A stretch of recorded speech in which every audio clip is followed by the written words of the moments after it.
예, 41장, 42장의 오늘 본문의 말씀을 보면 이제 예루살렘 이스라엘 백성들은 이제 바벨론의 포로가 되었습니다. 끌려가고 예루살렘의 성전은 불타고 이렇게 여호와의 성전이 불타고 왕궁이 불타고 이렇게 아주 처참한 가운데 있었습니다. 그런 때에 이제 바벨론 왕이 떠나면서 이제 유다의 총독을 세웠는데 아이감의 아들 그다랴를 이제 총독으로 세웠습니다. 그리고 이제 잘 지내고 있었는데 또 왕족 중에 한 사람인 이스마엘이라는 자가 소문을 듣고 그래서 이제 자기가 또 왕이 되려고 했는지 어쨌든 이제 그다랴가 유다의 총독이 된 것은 그 정통성을 인정하지 못하겠다 이러면서 10사람과 더불어 와서 이제 더불어 함께 있을 때 그다랴와 함께 있을 때 일어나서 그들을 쳐 죽입니다. 좀 이게 아주 악한 일이죠. 여기 보면 물론 이제 이스마엘 그 개인적으로 봐서는 아주 의로운 행동이라고 여겨지지만 하나님의 편에서 보면 지금의 역사의 흐름에서 보면 그것은 이제 아주 잘못된 것입니다. 그래서 자기의 마음으로 자기의 야망으로 또 이제 이스라엘 나라를 재건하려는 이런 마음이 있었을지 모르겠는데 그것은 이제 하나님이 원하는 계획도 아니고 기뻐하는 일도 아니었습니다. 이 일로 인하여 이 사건을 인하여 오히려 이제 이스라엘 백성들이 예루살렘에 머물러 있어야 할 터인데 바벨론 왕이 이 소문을 듣고 또 이제 군사들을 보내면 모두가 죽을 수 있으니까 그래서 애굽으로 피난하자 이런 이제 상황이 되어졌습니다. 그리고 이제 이스마엘은 아무도 모르게 몰래 이렇게 일을 행하였지만 이 소문이 퍼져나가고 특별히 이러한 그 일이 얼마 있지 않고 지나지 않아 이제 보니까 사마리아에서 실로와 세겜에서 여호와의 성전에서 예배드리려고 나온 자들을 이제 쳐 죽이는 이런 이제 악한 일을 쳐 죽여서 구덩이에 던져 시체를 던져버리고 하는 이제 이런 악한 일을 범하게 됩니다. 그래서 참 이것을 봤으면 이스마엘이 참 문제가 있다. 하나님의 예배사로 나온 그런 자들을 쳐 죽이고 이렇게 하니까 이 이스마엘이라는 자가 하나님의 뜻도 모르고 하나님을 경외하지 않고 있는 이런 이제 대적하는 모습을 보게 되어집니다. 그리고 나서 이제 이들이 애굽으로 다 가려고 이렇게 했을 이스마엘이 예루살렘의 백성들을 끌고 암몬 자손에게로 나아가고자 했을 때 그때 이제 가레아의 아들 요하난이 이 소문을 듣고 군대를 이끌고 나와서 이스마엘과 마주치니 기브온 큰 물가에서 만났을 때 이스마엘 쪽에 있던 백성들이 끌려가던 백성들이 요하난에게 나오게 되고 몇몇 소수의 사람들과 이스마엘이 암몬 자손에게로 돌아가고 이제 기브아에서 남아있는 이 요하난과 이스라엘 백성은 이제 우리가 애굽 땅으로 가자. 애굽에는 평화가 있고 전쟁이 없고 그곳에는 먹을 양식이 풍성하고 전쟁의 공포로부터 벗어날 수 있는 좋은 지역이니까 그쪽으로 가자 이렇게 제의를 하고 그래서 덩달아 이제 그쪽으로 움직이게 되어지는 이런 상황이 되어집니다. 그래서 이제 이들이 또한 한편으로는 에레미야 선지자에게 부탁을 합니다. 에레미야야 기도해봐라. 하나님의 뜻이 무엇인가? 우리가 예루살렘에 있어야 되겠는가? 아니면 우리가 애굽으로 가는 게 합당한가? 기도해봐라. 이렇게 부탁을 했습니다. 그래서 에레미야가 10일 후에 하나님의 말씀을 그들에게 전하는 너희가 애굽으로 가지 마라. 애굽으로 가면 정령이 너에게 칼이 마고 하나님의 심판 진노가 임하리라 이렇게 분명하게 하나님의 뜻을 하나님 메시지를 전했음에도 불구하고 이 요한안과 그의 유다의 백성들은 이제 에레미야 선지자의 말을 무시하고 하나님의 말씀을 무시하고 그렇게 애굽으로 떠나게 되었죠. 이런 장면이 오늘 41장과 42장 가운데 기록이 되어져 있습니다. 예. 그래서 이제 참으로 이렇게 보면 참 안타까운 게 참 이들이 참 하나님을 경외하고 예루살렘이 멸망하고 많은 백성이 바벨론에 포로로 가고 이런 상황이면 좀 깨어있고 기도하고 하나님의 음성을 듣고 또 에레미야 선지자가 전하는 하나님의 말씀에 순종하고 이렇게 살아가는 모습이 있어야 할 텐데 그런 모습을 볼 수가 없고 여전히 완악하고 여전히 하나님을 던지고 여전히 불순종하는 유다 백성들의 모습을 우리가 발견하게 됩니다. 예, 그래서 정말 우리가 요한계시록에 보면 하나님께서 이제 뭐 나팔 재앙 또 대접 재앙 이런 이제 재앙들을 내릴 때 그 불신자들이 그런 환난을 보고 주께로 돌아와야 할 텐데 여전히 불신자들은 하나님을 원망하고 하나님께로 돌아오지 않고 회개하지 않고 하는 그런 모습이 기록되어 있는데 여기에 있는 이제 이스라엘 백성, 유다 백성들이 예루살렘에 남아있는 그 백성들의 모습을 우리가 완악한 모습을 보게 됩니다.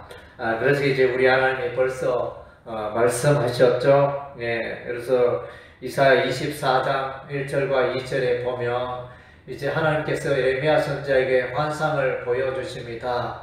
에레미야야 환상을 보느냐 그래서 그게 어떠냐 무엇이냐 이렇게 말하니까 바구니에 극히 선한 무화과나무가 담겨있고 다른 한 바구니에는 극히 악한 먹을 수 없는 무화과나무가 담겨있나이다 이렇게 하나님께 말합니다. 그래서 하나님께서 에레미야에게 보이신 환상이 있는데 하나님이 이 환상에 대해서 해석하기를 극히 좋은 무화과 나무는 바벨론의 포로로 간 자가 이 극히 좋은 무화과나무 같이 될 것이고 반면에 예루살렘의 유다의 포로로 잡히지 않고 남아있는 자들은 하나님이 사용하지 않고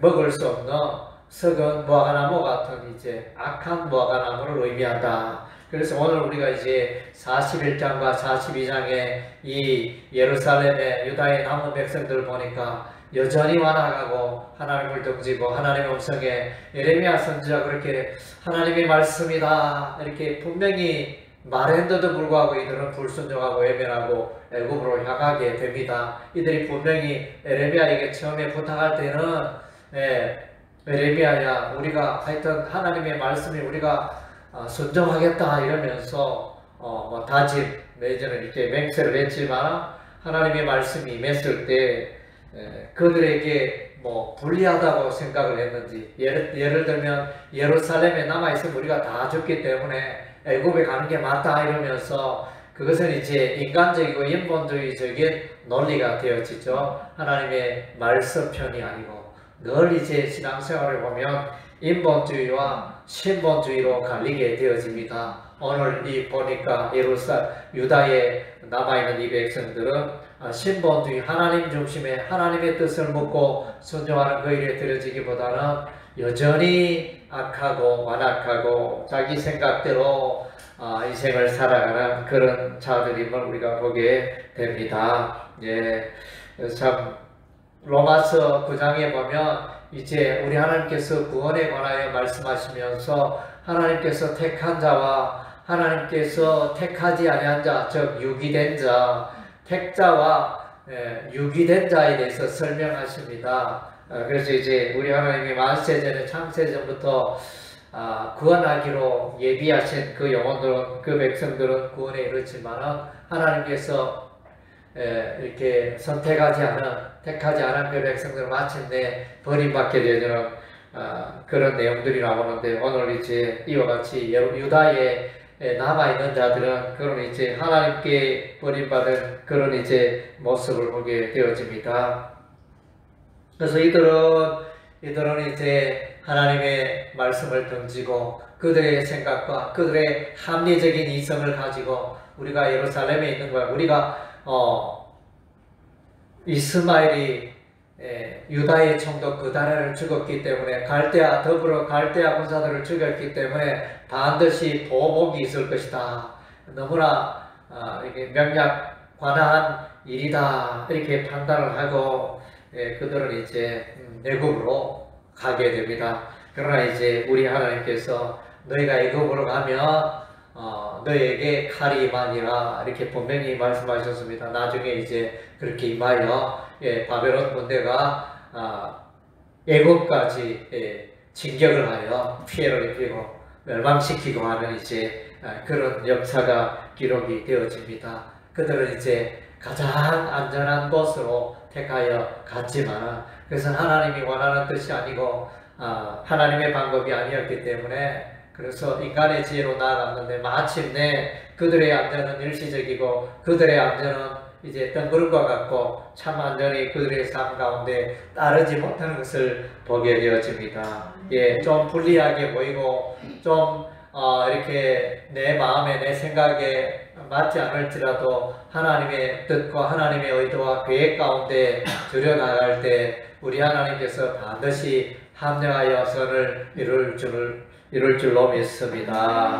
아멘. 그리고 이제 전체적으로 예레미야 선지자가 이제 이스라엘 백성들에 관하여 말씀해 주고 있는 내용은 이제 예레미야서 8장 7절에 보니까 이스라엘 유다 백성들의 완악함, 타락한 그런 것들을 보여주고 있습니다.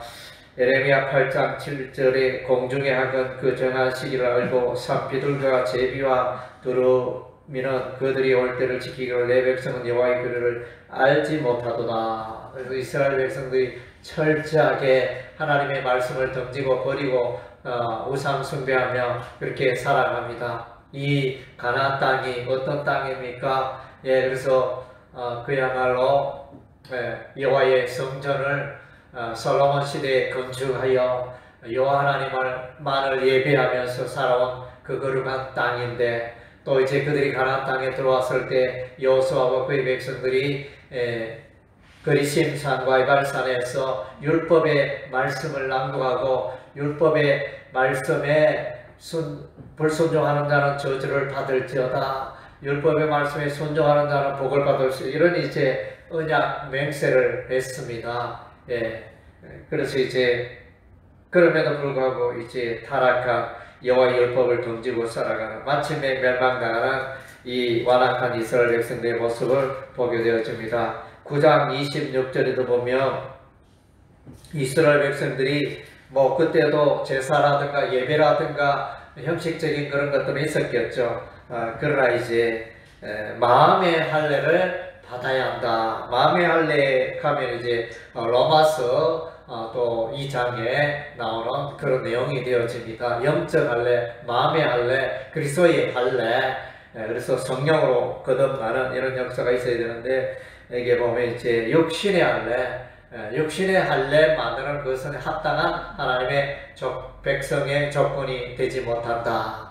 그래서 이제 보통 마음의 할례 그러면 신약적인 개념인데 이 구약에도 벌써 이제 이 신약적인 개념에 이 마음의 할례에 관해서 말씀하고 있다는 것입니다. 예레미야 9장 26절에 보니까 곧 애굽과 유다와 에돔과 암몬 자손과 모압과 및 광야에 살면서 살짝을 깎은 자들에게라 무릇 모든 민족은 할례를 받지 못하였고 이스라엘은 마음의 할례를 받지 못하였느냐 하셨느니라. 이스라엘 백성은 마음의 할례가 없다. 여러가지 종교의식은 행하지만 그 가운데 참 하나님을 여호와 하나님을 알지 못하고 우상을 숭배하며 이렇게 살아가는 이런 악한 타락한 모습을 보게 되어집니다. 그리고 예레미야 선지자가 예레미야 13장 27절에 이렇게 말하죠. 구수인이 그의 피부를 표범이 그의 반점을 변하게 할 수 있느냐 할 수 있을 텐데 악에 익숙한 너희도 선을 행할 수 있으리라. 아프리카의 구수인 검은 피부, 아무리 비누로 씻어도 깨끗하지 않습니다. 하얗게 되지 않습니다. 예, 표면의 그 가죽의 반점, 그 얼룩 반점, 아무리 씻어도 태어나서 죽을 때까지 있는 것입니다. 그것처럼 이스라엘 백성들의, 유다 백성들의 이 마음에 타락한 이 죄악의 죄성들은 그대로 남아있고 완악하고, 그래서 예루살렘이 멸망했음에도 불구하고 여호와의 성전이 또 회파되고 불탄바 되었음에도 불구하고 이들은 하나님께로 돌아오지 않고 여전히 인본주의, 여전히 자기 중심으로 살아가는 이런 약한 유다 백성들의 모습을 보게 됩니다. 그리고 이제 우리 하나님께서 또 먼저 샘플로 우상을 숭배하고 여호와의 말씀을 던지고 살아가는 북이스라엘 나라를 아수르 군대에 의해서 멸망시키셨잖아요. BC 722년에 예루살렘 멸망, 유다 나라 멸망 130년 이전에 벌써 모델 샘플로 보이셨는데, 너희가 이와 같이 우상을 숭배하고 하나님의 율법의 말씀을 버리면 이와 같이 패망하리라, 멸망하리라. 하나님이 그렇게 했음에도 불구하고 유다 백성은 돌이키지 못하고 역시 악의 길로 행하여 마침내 멸망하는 이런 이제 악한 모습을 보게 됩니다. 그리고 이제 조금 전에 읽었지만 에레미야 24장 2절 말씀에 보면 무화과 나무 비유, 그래서 악한 무화과 다음째 선한 무화과 비유가 이제 나타나는데, 그래서 이걸 보면 이제 하나님의 백성과 또 하나님의 백성이 아닌 자들이 이렇게 구분이 되어지는데, 그래서 이 하나님의 이스라엘 백성을 바벨론의 70년 세월 동안 바벨론의 포로로 이렇게 하는 것은 우리 하나님의 궁극적인 목적은 이제 회복이 있고, 궁극적인 목적은 이제 또 이렇게 연단하기, 하나님의 백성으로 연단하고자 하는 그런 계획이 있었습니다. 그래서 이제 에스겔서에 보면 또 하나님께서 바벨론을 포로 있는 이스라엘 백성들에게 여호와의 성소가 되어 주시겠다. 여호와께서 그들의 성소가 되어 주시겠다. 예루살렘의 성소는 파괴되었지만 그 하나님이 있는 곳이 또 성소니까 하나님께서 바벨론에 포로 있는 그 백성들과 함께 하시고, 그 가운데 다니엘을 일으키시고, 그 가운데 에스겔 선지자를 일으키시고, 그 가운데 에스라를 일으키시고, 느헤미야를 일으키시고, 예스더를 일으키시고, 이렇게 하는 동안에 이제 여전히 하나님의 은혜와 긍휼이 그들 가운데 함께 했다는 것입니다. 그래서 24장 7절에 보면 내가 여호와인 줄 아는 마음을 그들에게 주어서 그들이 전심으로 내게 돌아오게 하리니 그들은 내 백성이 되겠고 나는 그들의 하나님이 되리라. 이것이 이제 중요한 하나님의 언약이죠. 공식이 되어지죠. 이 신약에서 구약에서 신약까지 흐르는 강물처럼 흐르는 중요한 주제 테마 중에 하나가, 하나님은 그의 백성이 하나님이 되고 우리는 그의 백성이 하나님의 백성이 되는 거. 그래서 이것을 이제 신약에는 이제 목자와 양으로 표현해 있고 아버지와 자녀로 표현하고 여러 가지로 이렇게 표현을 하고 있지 않습니까? 하나님은 죄악 가운데 있는 그 백성을 구원하기 위하여 사랑하는 아들 메시아 예수 그리스도를 이 땅에 보내셔가지고 그의 백성을 삼았잖아요. 그래서 이제 영접하는 자, 요한복음 1장 12절 보니까 영접하는 자고 그 이름을 믿는 자들이 하나님의 자녀가 되는 권세를 주셨으니 그랬잖아요. 그래서 하나님은 끝까지 복음을 전하여 그의 백성들을 구원하고 그의 백성들이 하나님께로 돌아오고 회개하고 하나님 품에 안겨서 하나님의 백성이 되기를 간절히 원하는 것입니다. 그래서 이제 이런 마음들이 우리 하나님 그 마음 가운데 계속 있었던 것입니다. 그런 계획들이 있었습니다. 그래서 정말로 이 완악한 이 죄인들의 타락한 모습, 참 이런 모습을 보는데 참으로 안타까운 일이 아닐 수가 없습니다. 오늘날에도 보면 이 세상 우리가 전도를 하는데 하나님께서 택한 자가 있는가 하면 아무리 외쳐도 하나님을 향하여 관심을 보이지 않고 이렇게 하나님을 외면하고 등지고 하나님이 어디 있느냐 이렇게 살아가는 그런 백성들을 만나게 되어집니다. 불신자들, 완악한 자들을 만나게 되어집니다. 안타까운 일이 아닐 수가 없습니다. 예, 그럼에도 불구하고 우리는 이제 계속하여 하나님의 복음을 전하고 이 시대에 또 우리가 또 복음을 전하여 그 가운데 있는 하나님의 택한 택자들을 주께로 인도하는 그 일에 우리가 드려져야 되겠습니다. 예, 오늘 우리는 나는 과연 하나님의 말씀에 순종하는가? 예, 여러분의 삶을 돌아보시기 바랍니다. 생각으로는 입술로는 내가 하나님 뜻대로 살아야지, 하나님 뜻대로 살겠습니다 써온다고 이렇게 하지만 실상은 삶 속에 보면 또 그것을 다 던져버리고 내 계산과 내 깨와 내 경험과 내 계산, 합리주의, 이성주의, 세속주의, 물질주의 이런 것들을 앞세워서 우리가 살아갈 때가 많지 않습니까? 예, 우리의 삶 가운데 또 마음을 새롭게 하고 또 하나님 중심, 또 하나님의 말씀에 순종하는데 우리가 민감하게 들여지고 깨어있는 우리의 삶이 되어야 할 줄로 믿습니다. 아멘.